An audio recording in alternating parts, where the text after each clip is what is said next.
Pahinuma ang imong mga tinunan. Sultihan ko kamo nga kung maghilom sila. Magsugod ang mga bato sa pagsinggit. Kalinaw! Dungog! Talastik!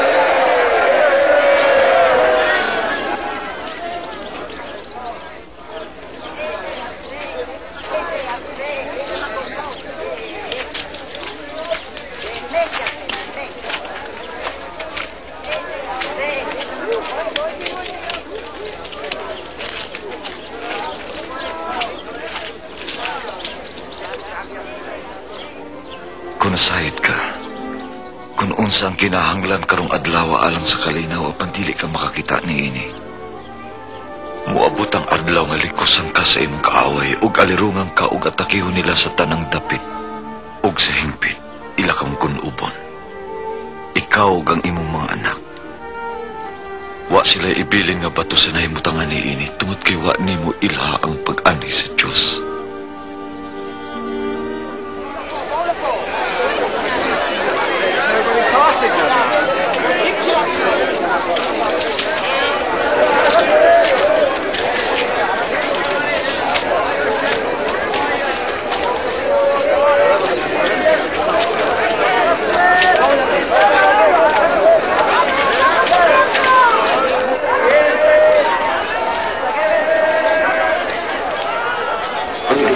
Ma, ito, walo, siyang, ako.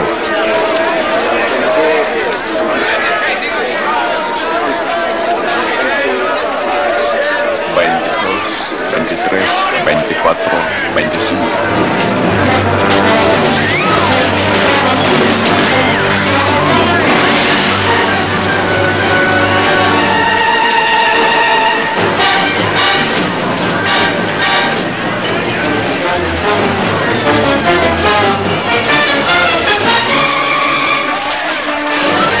Naisulat, ang akong balay tawgon nga balay ang puanan ug gihimo ninyong taguanan sa mga kawatan.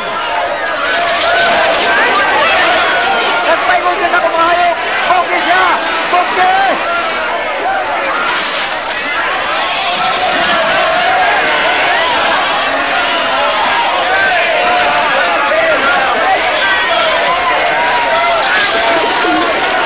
Tawag ang gwardiya! Tawag ang gwardiya!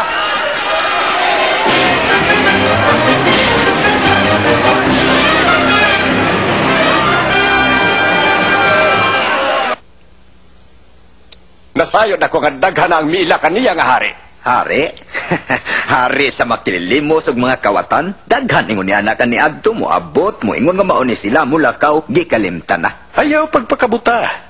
Daghan nga minaw kaniya. Ang mga tao miday kaniya. O giingon nga si hari. Pahimangnuan ko ikaw. Kung kining tawhana magsamok jud dinhi, ikaw ang manubag.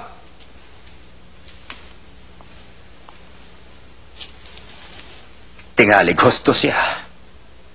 Atubangon na to ang taga Galilea. Samtang ang mga kadagkuan sa pari ug ang mga parisiyo nagplano bato kaniya.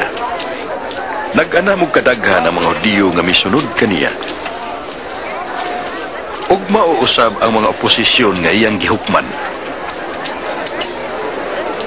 Kamay kaayo? Maura ba ka na? Sultihan ko kamo. Makining byuda labaw og ikatag kay sa uban. Kaya ang uban naghalad man sa ilang gasa nga sobra na sa ilang bahandi. Apan siya, bisan pa sa iyang kakabos, mihatag siya sa tanan nga iyang gikabuhian. Sultihi kami. Unsay mo katungod sa pagsulti dili? Kinsa naghatag ka mo katungod? Karon mangutana ako kaninyo. Tugani ako, ang katungod ba ni Juan sa pagbunyag gikan sa Dios o sa tao?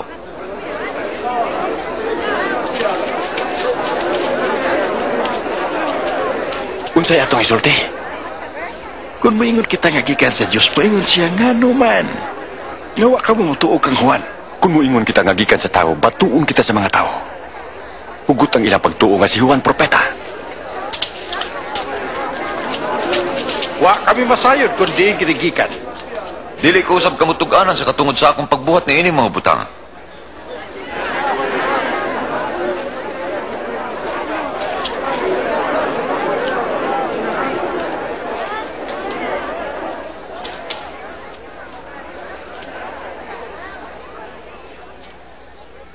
May usa ka tawo nga nagtanom og paras.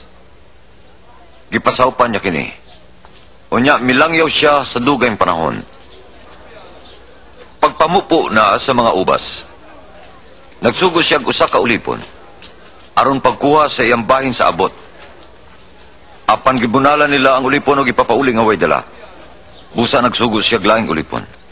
Apan gibunalan usab siya sa mga saop og gipakauwawan og gipalakaw nga way dala. Unya nagsugo siya og ikatulong ulipon. Apan gisamaran sa mga saop og gilabog sa gawas. Unya miingon ang tag-iya sa paras. Unsa kaya akong buhaton?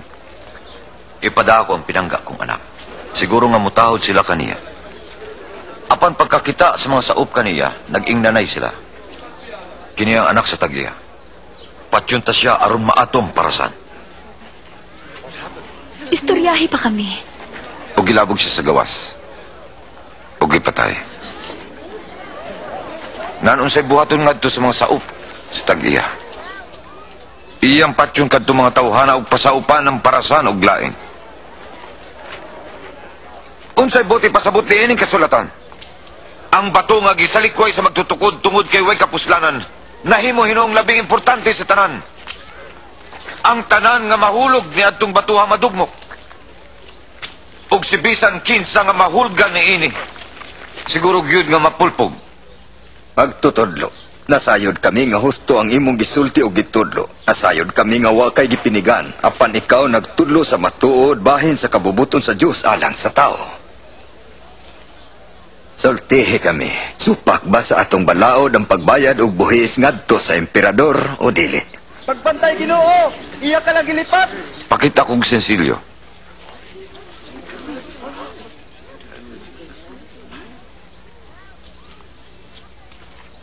Kang kisang naong og nga nang nakulit. Cesar! Nan ihatag nga to kang Cesar, ang iya ni Cesar. Og sa Diyos, ang iya sa Diyos. Sa imong tubagyana. Karon taliabot ng adlaw sa pangilin sa pan nga way patubo nga gitawag og pangilin sa pagsaylo.